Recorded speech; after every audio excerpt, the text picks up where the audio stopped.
Hello friends, welcome back to my YouTube channel. So আজকের এই ভিডিওতে আমরা সপ্তম শ্রেণীর সেকেন্ড ইউনিট টেস্ট অর্থাৎ দ্বিতীয় পর্যায়ক্রমিক মূল্যায়ন 2026 সালের ইতিহাস প্রশ্নপত্র উত্তর সহ একদম সহজ ও নির্ভুলভাবে এক্সপ্লেন করব। অ্যান্ড এই কোশ্চেনগুলি তোমরা ভালোভাবে তৈরি করলেই ইতিহাস পরীক্ষায় 100% প্রশ্ন কমন পাবে, দেখে নিও। সো এখন আমরা চলে আসবো একের দাগের প্রশ্নে।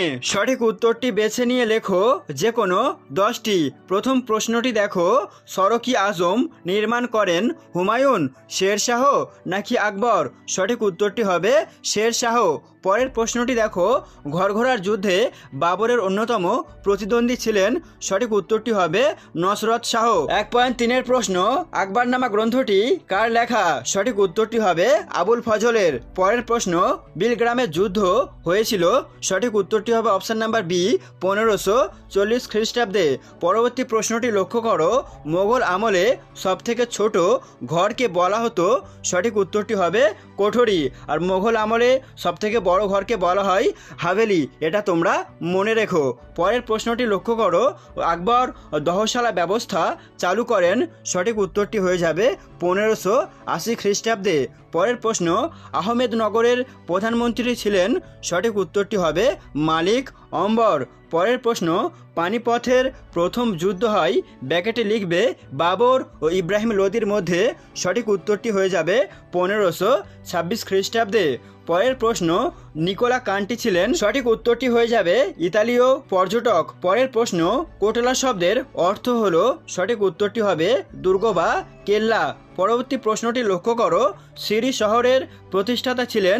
উত্তরটি হবে আলাউদ্দিন খলজি। পরের প্রশ্ন, পায়ে হাঁটা যে ডাকের ব্যবস্থা ছিল তাকে বলা হয়? সঠিক উত্তরটি হবে দাওয়া। 1.13-এর প্রশ্ন, ইসলাম জগতের ধর্মগুরুকে বলা হয়?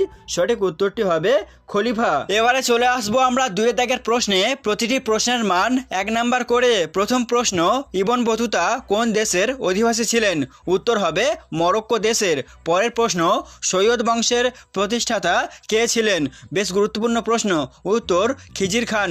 পরের প্রশ্ন, ওয়াতন শব্দের অর্থ কী? উত্তরটি হবে নিজের ভিটে। পরের প্রশ্ন, কাকে দিল্লির প্রদীপ বা চিরাগি দিল্লি বলা হয়? উত্তর হয়ে যাবে শেখ নাসিরউদ্দিনকে। পরের প্রশ্ন, আমুক্তমাল্যদ গ্রন্থটি কার কোন ভাষায় লেখা? উত্তর কৃষ্ণদেব রায়ের তেলেগু ভাষায় লেখা। পরের প্রশ্ন, আশরাফি কি? বেশ গুরুত্বপূর্ণ প্রশ্ন। উত্তর মোগল আমলে প্রচলিত সোনার মুদ্রা মোহর বা আশরাফি নামে পরিচিত। পরবর্তী প্রশ্নটি দেখো, খুতবা শব্দের অর্থ কী? এটিও গুরুত্বপূর্ণ। উত্তর খুতবা শব্দের অর্থ হলো ভাষণ। পরের প্রশ্ন, দিনেমার কাদের বলা হয়? উত্তর ডেনমার্কের অধিবাসীদের দিনেমার বলা হয়। পরবর্তী প্রশ্ন, সুলতানি আমলে কোন কোন মুদ্রার প্রচলন ছিল? উত্তর রূপো ও তামার মুদ্রা। পরের প্রশ্ন, বিজয়নগর রাজ্যের প্রধান মুদ্রা কী ছিল? উত্তর হয়ে যাবে হোল। অথবা বিজয়নগর রাজ্যে সোনার মুদ্রা কী নামে পরিচিত? উত্তর প্যাগোডা। পরের প্রশ্ন, বাহমনি রাজ্যের রাজধানী কোথায়? উত্তর হবে গুলবর্গাতে। 2.12-র প্রশ্ন, মালিক কাফুর কে ছিলেন? উত্তর আলাউদ্দিন খলজির সেনাপতি। পরের প্রশ্ন, বন্দেগানি চিহলগানি কথার অর্থ কী? উত্তর 40 জন বান্দা। পরের প্রশ্নটি দেখো, জাপ্তি কি? এটি বেশ গুরুত্বপূর্ণ প্রশ্ন। উত্তর আকবরের আমলে জমি জরিপের ভিত্তিতে রাজস্ব নির্ধারণ করার পদ্ধতিকে জাপ্তি বলা হয়। এবারে চলে আসবো আমরা 3 দাগের প্রশ্নে। নিচের যে কোনো 4টি প্রশ্নের উত্তর দিতে হবে এবং প্রতিটি প্রশ্নের মান 2 নাম্বার করে। প্রথম প্রশ্ন, পাট্টা ও কবুলিয়ত কি? এটি বেশ গুরুত্বপূর্ণ প্রশ্ন পরীক্ষার জন্য। উত্তর শেরশাহের ভূমি রাজস্ব ব্যবস্থায় ব্যবহৃত একটি দলিল হলো পাট্টা। এই দলিলে কৃষকের নাম ও জমির পরিমাণ উল্লেখ থাকতো। কবুলিয়ত হলো শেরশাহের ভূমি রাজস্ব সংক্রান্ত আরেকটি দলিল, যাতে কৃষকের খাজনা দেওয়ার পরিমাণ উল্লেখ করা থাকতো। পরের প্রশ্ন, হুন্ডি কি? বেশ গুরুত্বপূর্ণ প্রশ্ন পরীক্ষার জন্য। উত্তরে তোমরা লিখবে, হুন্ডি হলো এক বিশেষ ধরনের ও বিভিন্ন মূল্যের কাগজ যার মাধ্যমে এক জায়গা থেকে অন্য জায়গায় টাকা পাঠানো যেত। মধ্যযুগে ভারতে হুন্ডি ব্যবস্থা চালু হয়েছিল। পরবর্তী প্রশ্নটি দেখো, 12 ভূঁইয়া কাদের বলা হতো? এটিও গুরুত্বপূর্ণ। উত্তর, আকবরের পুত্র জাহাঙ্গীরের সময় বাংলার স্থানীয় জমিদার ও আফগানরা বারবার মুঘলদের বিরুদ্ধে বিদ্রোহ করেছিলেন। এই বিদ্রোহীরা একসঙ্গে 12 ভূঁইয়া নামে পরিচিত ছিলেন। এদের মধ্যে প্রতাপাদিত্য, চাঁদ রায়, কেদার রায়, ঈসা খান ছিলেন বিশেষ উল্লেখযোগ্য। পরবর্তী প্রশ্ন, সিজদা ও পাইবস কি? এটিও গুরুত্বপূর্ণ। উত্তর, সিজদার অর্থ হলো সুলতানের সামনে মাথা নত করে হাঁটু গেড়ে বসা, আর সুলতানের পদযুগল চুম্বন করাকে বলা হতো পাইবস। এগুলি ছিল সুলতানের সার্বভৌম ক্ষমতার প্রতীক। 3.5 সুলহ ই কুল কি অথবা দিন ইলাহি কি? এটিও বেশ গুরুত্বপূর্ণ প্রশ্ন। উত্তর, সুলহ ই কুল বলতে বোঝায় সকলের প্রতি সহনশীলতা ও সকলের মধ্যে শান্তিপূর্ণ সহাবস্থান। এই আদর্শের ভিত্তিতে আকবর একটি ধর্মমত গড়ে তোলেন যা দিন ইলাহি নামে পরিচিত। পরবর্তী প্রশ্ন, দাগ ও হুলিয়া কি? উত্তর, সেনাবাহিনীর ওপর নিয়ন্ত্রণ রাখার জন্য শের শাহ যে ব্যবস্থা বা প্রথা চালু করেছিলেন তাকে বলা হতো দাগ ও হুলিয়া। পরের প্রশ্ন, ইউরোপীয় কোম্পানির কুঠিগুলি কেমন ছিল? উত্তর, সপ্তদশ শতকে ইউরোপে অনেকগুলি বাণিজ্যিক কোম্পানি গড়ে ওঠে। এই কোম্পানিগুলির মধ্যে ইংরেজ, ডাচ, ফরাসি, দিনেমার প্রভৃতি ছিল। এই কোম্পানিগুলি মুঘল আমলে ভারতে ব্যবসা করতে এসেছিল। ইউরোপীয় কোম্পানিগুলি ভারতের বিভিন্ন জায়গায় ঘাঁটি বা কুঠি গড়ে তুলেছিল। এক, কুঠিগুলিতে ইউরোপীয় বণিকরা নিজেদের বাড়িঘর তৈরি করত। 2, কুঠিগুলিতে দুর্গের মতো অস্ত্রশস্ত্র রেখে সুরক্ষিত করে রাখা হতো। 3, কুঠিগুলিতে মালের গুদাম থাকতো। চলে যাবো পরের প্রশ্নে, বাণিজ্যিক চাষ কি? এটিও গুরুত্বপূর্ণ। উত্তর, বাংলার চাষিরা সাধারণত ধান চাষ করত। বাংলায় ইউরোপীয় বণিকদের আসার ফলে বাংলার চাষিদের মধ্যে অনেকে ধান চাষের পরিবর্তে আফিম ও রেশমের চাষ শুরু করে। বাজারে বিক্রি করে বেশি লাভ করার জন্য যেসব ফসল চাষ করা হতো তাকে বাণিজ্যিক চাষ বলা হতো। পরের প্রশ্ন, সুলতান রাজিয়ার সমর্থক কারা ছিল এবং বিরোধী কারা ছিল? উত্তর, সুলতান রাজিয়ার সমর্থক ছিলেন দিল্লির সাধারণ লোক, অভিজাত ও সেনাবাহিনী, এবং সুলতান রাজিয়ার বিরোধী ছিল অভিজাতদের একাংশ ও দিল্লির বাইরের তুর্কি অভিজাতরা, রাজিয়ার ভাই রুকনউদ্দিন ফিরোজ, উলেমা, রাজপুত শক্তি প্রভৃতি। পরের প্রশ্নটি দেখো, দিল্লির কোন অঞ্চলকে চাঁদনি চক বলা হয়? এটিও গুরুত্বপূর্ণ। উত্তর, দিল্লির লালকেল্লা থেকে জাহানারা বেগমের চক পর্যন্ত বিস্তৃত অঞ্চলকে মুঘল আমলে চাঁদনি চক বলা হয়। পরের প্রশ্ন, ইকতা ও ইকতাদার বলতে কি বোঝো? এটিও বেশ গুরুত্বপূর্ণ, তোমাদের পরীক্ষাতে আসার মতো একটি প্রশ্ন। উত্তর, ইকতা কাকে বলে দেখে নাও। ইকতা ছিল দিল্লি সুলতানি আমলের একটি ভূমি রাজস্ব ব্যবস্থা।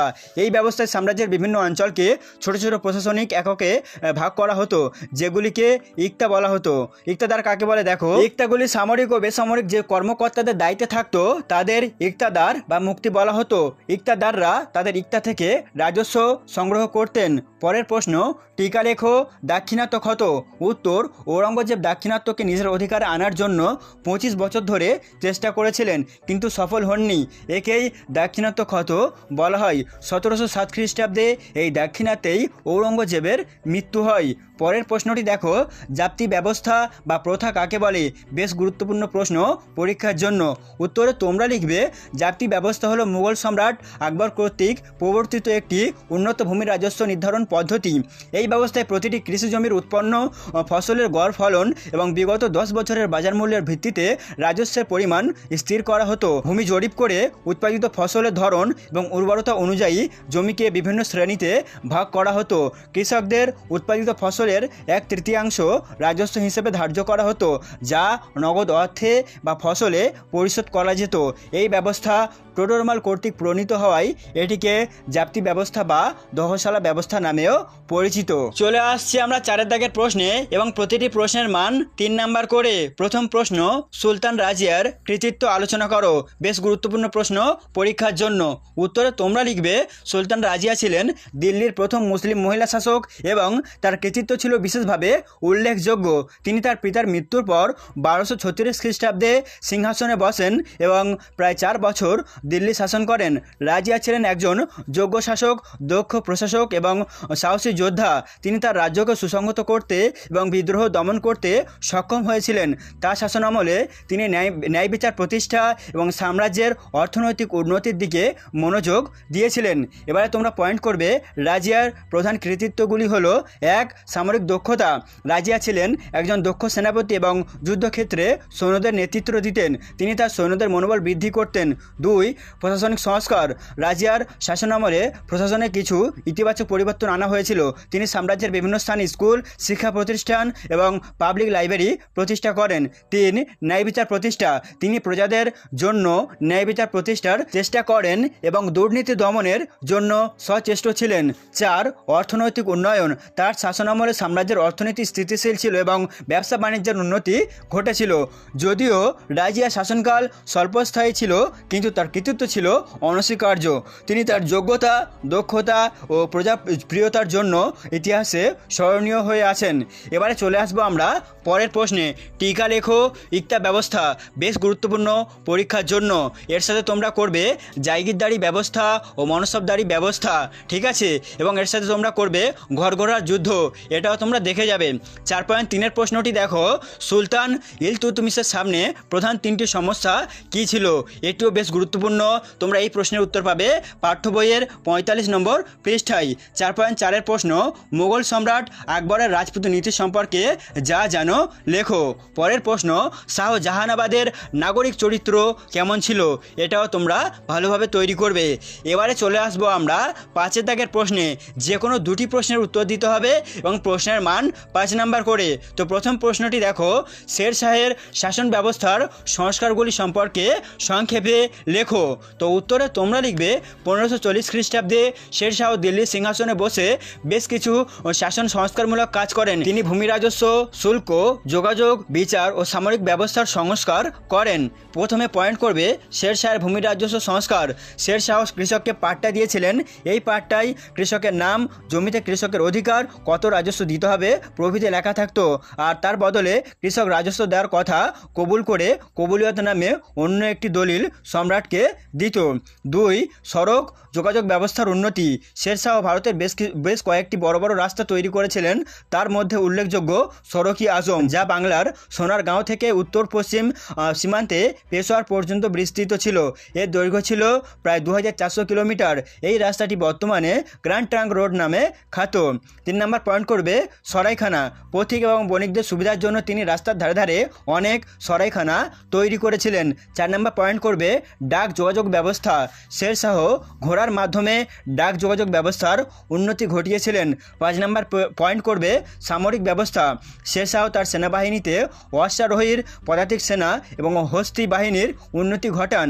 সেনাবাহিনীর ওপর নিয়ন্ত্রণ রাখতে দাগ ও হুলিয়া ব্যবস্থা চালু করেন। এবারে চলে যাব আমরা পরের প্রশ্নে, অর্থাৎ 5.2-এর প্রশ্ন: আলাউদ্দিন খলজির বাজার দর নিয়ন্ত্রণ ব্যবস্থা সম্পর্কে আলোচনা করো। বেশ গুরুত্বপূর্ণ প্রশ্ন, পরীক্ষাতে আসার মতো একটি প্রশ্ন।